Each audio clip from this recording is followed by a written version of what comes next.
Okay, welcome to your first week of lessons. So each week you'll have a video from me explaining what we're going to be doing, and I'll just start on our Google Classroom page. So you'll always want to go to classwork. You'll see them by week one, and these are your objectives. So by the end of the lesson, you guys will be able to examine how you feel about different interests. You'll investigate different aspects of career matches and how they relate to careers. And the reason we're doing this, obviously, this class is called College and Career Readiness Capstone. So at the beginning of the semester, we're going to be spending more time on college and career readiness, and then we'll start to move into a project that is more service based. So you guys are going to be able to reflect on your results and explore the aspects for a career that interests you.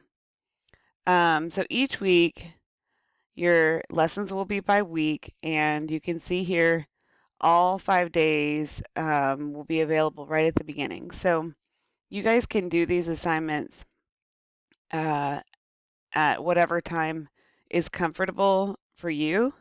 You just need to make sure that you're also meeting with our class during our scheduled times. So, for example, click on day one assignment, and it's Matchmaker Phase 1.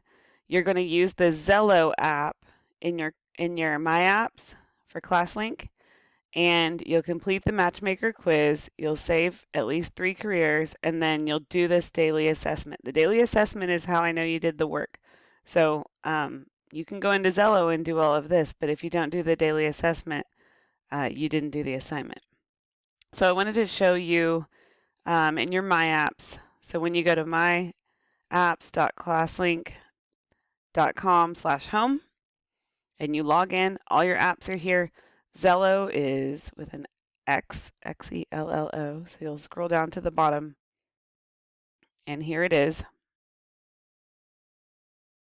Yours is going to look different than mine because mine has all my classes on it. But you'll go into Zello and you'll see your assignments. You'll complete the assignment that's written here, and then you'll do the daily assessment. So you could do day 1 and 2. You could do all 5 if you want. But if you do get ahead, make sure that you're still attending our scheduled classes so that you don't miss anything. Okay? So by the end of the week, you will have completed all 5 of these assignments. They will have the due dates on them, so you'll know when to turn them in. And as always, email me if you have questions, or you can call the number that's on my Google site. I will talk to you guys later.